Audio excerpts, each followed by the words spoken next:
मेरा नाम है नीतीश और मैं आपका स्वागत करता हूं हमारे इस कोर्स में जिसका नाम है 30 बिजनेस आइडिया अंडर 3 लाख।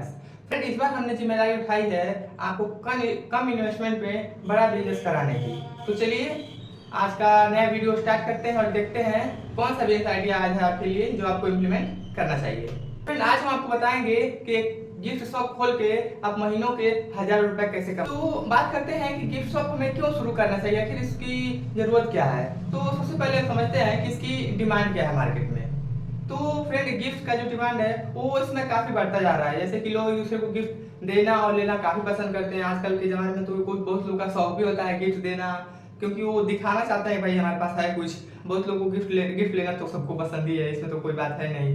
तो फ्रेंड, अक्सर होता है कि लोग कोई शादी मतलब कोई पार्टी हो, शादी का फंक्शन हो, बर्थडे का फंक्शन हो, तो यहाँ पर लोग क्या करते हैं एक दूसरे को गिफ्ट देते ही देते हैं।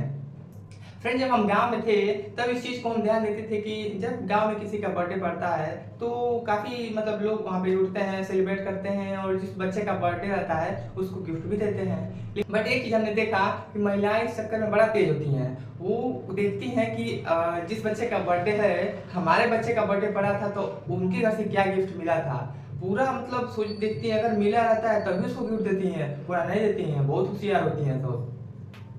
तो ये भी देखने को मिला।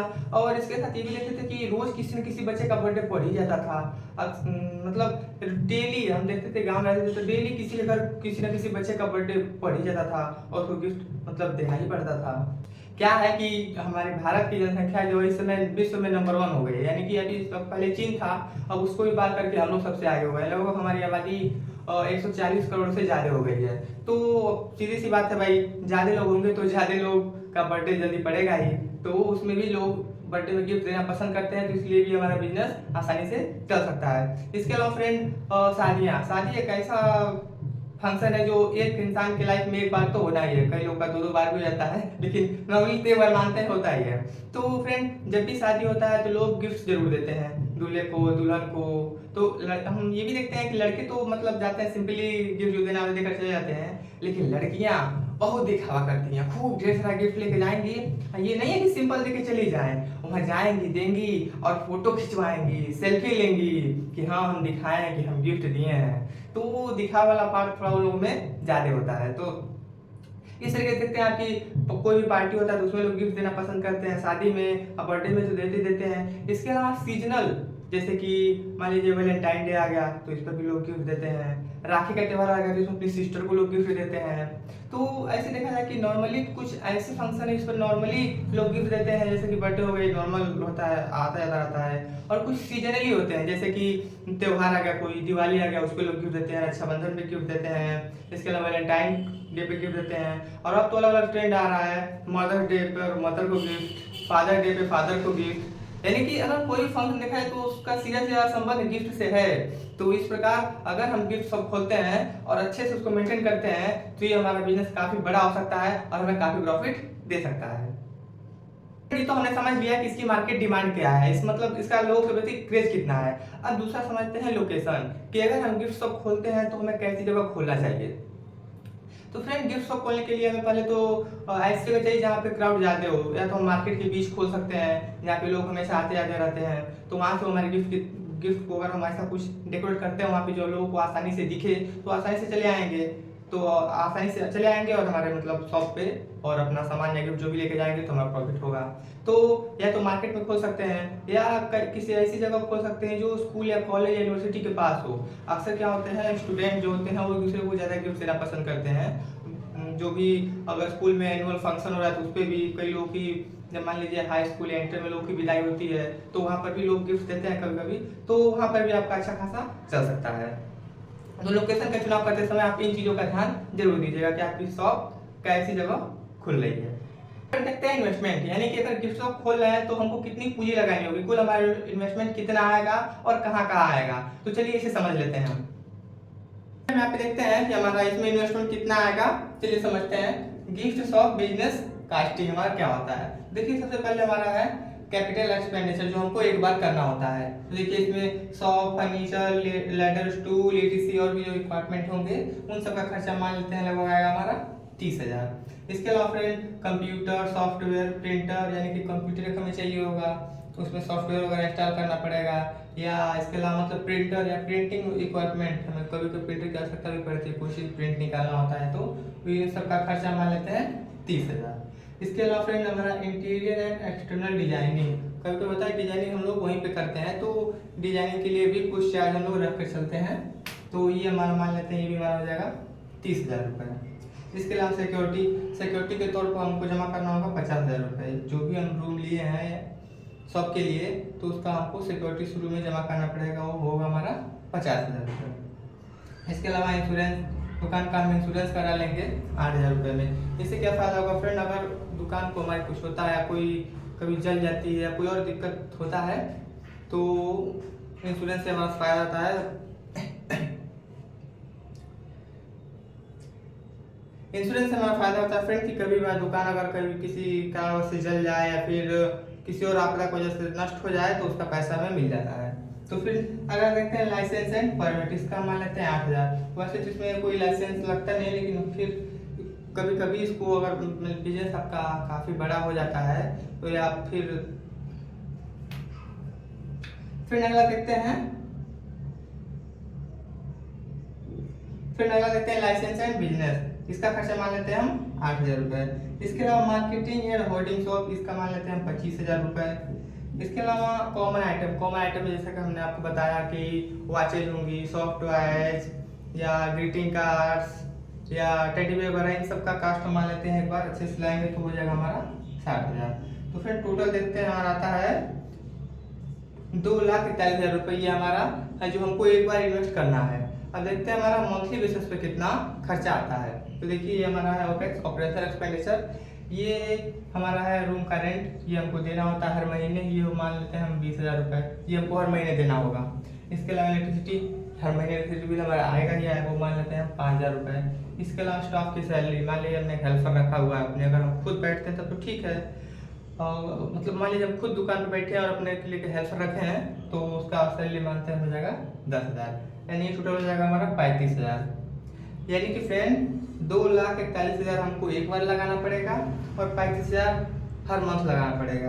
यानी स्टार्टिंग में देखा जाए तो 2,41,000 प्लस 35,000 लगभग हो जाएगा 2,76,000 रुपये में हमारा बिजनेस स्टार्ट हो जाएगा पहले महीने से। ठीक है, तो फ्रेंड देखा ये इसका इन्वेस्टमेंट हमारा 3 लाख से कम में हम इसको इस बिजनेस को आसानी से स्टार्ट कर सकते हैं और चला सकते हैं। इन्वेस्टमेंट के बाद हम देखते हैं अर्निंग एंड आरओआई, यानी कि इन्वेस्टमेंट तो हमने कर दिया, अब हमारे इन्वेस्टमेंट से और हमारे बिजनेस से हमारी कितनी अर्निंग होती है और हमारा आरओआई कितना होता है, यानी कि रिटर्न ऑफ इन्वेस्टमेंट में हमारा कितना रिटर्न आता है। चलिए इसको भी एक बार अच्छे से हम समझ लेते हैं। फ्रेंड्स यहाँ पे हम देखते हैं अपने बिजनेस के अर्निंग एंड आरओआई, यानी कि हमारा जो बिजनेस चलेगा तो हमें प्रॉफिट कैसे होगा। चलिए देखिए आप समझते हैं। मान लीजिए यहाँ पे पहले महीने हमारी कोई अर्निंग नहीं हुई, क्योंकि पहले महीने हमने सेटअप पे पूरा लगाया है, तो पहले महीने हमारा मानते हैं हमारी अर्निंग 0 है। दूसरे महीने से हम कैलकुलेट करते हैं, मान लीजिए दूसरे महीने में आपने 30 आइटम सेल किया, ठीक है। अब मान लीजिए कभी हो सकता है कि कभी आपने कोई जो गिफ्ट हो वो 200 का 250 का सेल किया हो, और हो सकता है कोई आइटम आपने 600 का भी 600-700 का दिया हो, और कोई 1000-2000 का भी दिया हो, तो एवरेज हम इसका 501 को आइटम का मान के चलते हैं। तो देखिए आपने 30 प्रोडक्ट सेल किया और 500 का एक, तो आपका 15,000 की अर्निंग हुई। आपका कॉस्ट 35,000 आना ही आना है, मैंने आपको भी बताया इन्वेस्टमेंट में कि हर महीने आपको इतना लगना है। तो आपका 35,000 कॉस्ट आया और 15,000 की अर्निंग हुई, यानी कि सिर्फ 20,000 अभी आप माइनस में हैं। चलिए तीसरे महीने देखते हैं। इस महीने मान लीजिए आपने 50 प्रोडक्ट सेल किया और आपका एक प्रोडक्ट जो 500 का था, तो आपको 25,000 आपकी अर्निंग हुई, जबकि आपका कॉस्ट अभी भी उतना है 35,000, यानी इस तीसरे महीने में भी आपका अभी माइनस में ही है, 10,000 माइनस में है। चौथे महीने देखते हैं, मान लीजिए आपने 80 जो गिफ्ट आइटम है वो सेल कर दिया, आपकी अर्निंग हुई 40,000, लेकिन आपकी यहाँ पे कॉस्टिंग है वो थोड़ी सी बढ़ गई, ये होगा 45,000, क्योंकि अगर आप 80 आइटम को सेल करते हैं तो उसमें थोड़ा सा आपको पैकेजिंग का थोड़ा चार्ज बढ़ जाता है, तो उसको हम 10,000 एक्स्ट्रा ऐड कर दिए हैं। लेकिन फिर भी आपका देख रहे हैं कि अभी भी हम माइनस में है 5,000। अब चलिए चौथे महीने देखते हैं फ्रेंड। चौथे महीने मान लीजिए कि हमने 100 प्रोडक्ट का सेल कर दिया, यानी कि 100 गिफ्ट आइटम हमने आसानी से सेल कर दिए हैं, और एक का कीमत था 500, तो हमारी सीधी अर्निंग होती है 50,000, यानी कि 50,000 रुपए, और हमारा लगा कितना था 45,000 रुपये। यानी कि हम देखते हैं कि 5वें महीने में हम पॉजिटिव में चले गए हैं और 5,000 रुपये हमको प्रॉफिट हुआ है 5वें महीने में। अब फ्रेंड क्या होगा, अब ये बढ़ता ही जाएगा ग्राफ, यानी कि अब आइटम 100 से ज़्यादा सेल करते हैं तो आपका जो अर्निंग होगा वो बढ़ता जाएगा। अगर आप 100 से कम करते हैं तो आप माइनस में रहेंगे। आपको 100 से कम तो नहीं करना है, इससे ज़्यादा जितना कर सकते हैं उतना आपकी अर्निंग होती जाएगी। तो फ्रेंड ये था हमारा अर्निंग एंड आरओआई। तो फ्रेंड इस प्रकार आपने देखा कि इस बिजनेस मॉडल से हम 4 से 5 महीनों में ही अच्छी अर्निंग करने लगते हैं। अगर इसको हम अच्छे से मेंटेन करते हैं तो ये प्रोसेस लंबे टाइम तक चल सकता है और हमारा बिजनेस एक रेगुलर सेटअप की तरह चल सकता है और हमें अच्छी खासी अर्निंग दे सकता है। अगला है कंपटीशन। किसी भी बिजनेस में कंपटीशन का विशेष ध्यान देना होता है, क्योंकि अगर कंपटीशन हमसे हाई है तो वैसे ही हमारा बिजनेस नीचे हो जाएगा। तो इसलिए कंपटीशन का विशेष ध्यान देना चाहिए। अब कंपटीशन में हमें किन किन बातों का ध्यान देना चाहिए? पहले तो आपको मार्केट रिसर्च करते समय या गिफ्ट शॉप की दुकान खोलते समय आपको ध्यान रखना चाहिए कि हमारे आसपास कोई पहले से गिफ्ट शॉप है, अगर वो है तो कैसी चल रही है, उसका ग्रोथ क्या है, ये आपको पता कर लेना होगा। और उसके अकॉर्डिंग आपको कुछ अपने गिफ्ट शॉप में ऐसा अलग करना होगा जो उन सबसे अलग दिखे और कस्टमर आपके पास ज्यादा आए। इन सब चीजों का ध्यान आपको देना होगा और ये भी देना होगा जो कंपटीटर है हमारा वो कुछ अलग तो नहीं कर रहा है, हमेशा उसको टच में रखना पड़ेगा, उसको देखते रहना पड़ेगा, तब आपका बिजनेस अच्छे से चल पाएगा। फ्रेंड इसके अलावा बात करते हैं कुछ कॉमन आइटम का जो आपको अपने शॉप में रखना ही रखना है, जैसे कि सॉफ्ट टॉयज हो गए, ग्रीटिंग कार्ड्स हो गए, वॉचेज हो गए, टेडी बियर्स हो गए, बैलून्स हो गए, या इसके अलावा स्टैचू हो गए, छोटे छोटे जो मूर्तियां मिलती हैं राधे कृष्णा का, या और भी बहुत गॉडेस का हो गया, मतलब भगवानों का होता है और भी कैसे गिफ्ट होते हैं वो। तो इन सबको आपको रखना ही रखना होगा, क्योंकि यार ये सिंपल आइटम है और लोग ये अक्सर चीज़ें खरीदते रहते हैं। इसके अलावा बर्थडे के लिए भी कुछ चीज़ रख सकते हैं, जैसे कि जो अक्सर क्या जो बर्थडे में तो उसमें टोपी जरूर लगाते हैं बच्चे, तो वो भी आप रख सकते हैं। इसके अलावा पेन, पेंसिल, स्टूडेंट के लिए अलग अलग चीज़ें रख सकते हैं जो उन्हें गिफ्ट देने के लिए काम आए। तो ये तो आपको अपने शॉप में रखनी ही रखनी है। हमारा मार्केटिंग तो आपको करना ही होगा, क्योंकि देखिए मार्केटिंग क्यों इंपॉर्टेंट होता है। आप कोई भी बिजनेस स्टार्ट करते हैं, चाहे वो डीजे चाहे वो गिफ्ट शॉप का बिजनेस हो या इसके अलावा कोई भी बिजनेस हो, आपको कस्टमर लाने के लिए मार्केटिंग करना ही होगा। सपोज मान लीजिए आपने बहुत अच्छा सा शॉप खोल लिया, गिफ्ट शॉप मान लेते हैं, आपने बहुत अच्छा सा गिफ्ट शॉप खोल लिया, लेकिन आपने मार्केटिंग नहीं की, तो कस्टमर आपके पास आएगा कहाँ से? मान लीजिए सिंपल समझिए, अगर आपका एक घर है, आपने खूब अच्छा सा घर बना दिया और कोई आने का रास्ता ही नहीं है, तो कोई आपके घर पे आ पाएगा? नहीं, क्योंकि आने का रास्ता तो चाहिए, बिना तो कैसे आएगा? तो ऐसे ही अगर आप कोई बिजनेस खोल लेते हैं तो आप मार्केटिंग करके एक ऐसा रास्ता तैयार करते हैं जिसके थ्रू आपके पास लोग आए। तो मार्केटिंग करना बहुत जरूरी होता है। इसको हम कई तरीके से कर सकते हैं, ऑफलाइन या ऑनलाइन। ऑफलाइन कैसे कर सकते हैं? पेपर में एडवर्टाइजमेंट, जो न्यूज़पेपर में एडवर्टाइजमेंट दे सकते हैं। इसके अलावा पैम्पलेट्स छपवा सकते हैं, बैनर छपवा के चौराहे पे लगवा सकते हैं, या ये तो हुआ ऑफलाइन। ऑनलाइन में आप चाहें तो गूगल, फेसबुक या इंस्टाग्राम, फेसबुक, इन सब पे आप अपना एड्स चला सकते हैं और वहां से भी आप कस्टमर को अपनी तरफ ला सकते हैं। तो सबसे बड़ी गलती फ्रेंड ये होती है गिफ्ट शॉप में कि लोग क्या करते हैं, कुछ चीजें लाकर लिमिटेड मात्रा में रख देते हैं और सोचते हैं कि जिससे मेरा बिजनेस चलता रहेगा। तो फ्रेंड ऐसा नहीं होता है, आपको हमेशा अपने आप को रिनोवेट करना पड़ता है, नई नई चीजें लानी पड़ती हैं और देखना पड़ता है कि लोगों की डिमांड क्या है। जैसे कि सीजनली चीजें, जैसे कि मान लीजिए अगर रक्षाबंधन का त्यौहार आ रहा है या फिर वैलेंटाइन डे का त्यौहार आ रहा है, मतलब वैलेंटाइन डे जो भी है त्यौहार, उसको माने या ना माने, लेकिन मान लीजिए वैलेंटाइन डे आता है, तो क्या करते हैं इसके अकॉर्डिंग उस समय आप अपने गिफ्ट का मतलब देखें कि इस समय लोग क्या खरीद सकते हैं और उसके अनुसार अपने गिफ्ट का चुनाव करें।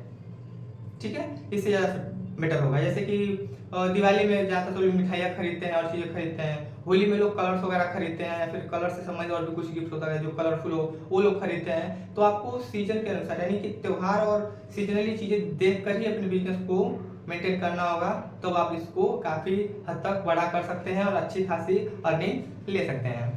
तो फ्रेंड ये रहा हमारा आज का वीडियो, जिसमें मैंने आपको बताया गिफ्ट शॉप के बारे में। आशा करते हैं फ्रेंड आपको वीडियो अच्छी लगी होगी। अगर ये वीडियो आपको अच्छी लगी हो तो प्लीज चैनल को सब्सक्राइब कर दीजिए और वीडियो को लाइक करके अपने फ्रेंडों के साथ शेयर जरूर कीजिएगा। फ्रेंड क्या होता है कि आप लोग वीडियो पूरा देख लेते हैं बट सब्सक्राइब नहीं करते हैं। फ्रेंड सब्सक्राइब कर दीजिए, आपका 2 से 4 सेकंड लगेगा मात्र। प्लीज सब्सक्राइब कर दीजिए और मेरे लोगों के साथ भी शेयर कर दीजिए। मिलते हैं नेक्स्ट वीडियो में, तब तक के लिए आप सभी का बहुत बहुत धन्यवाद।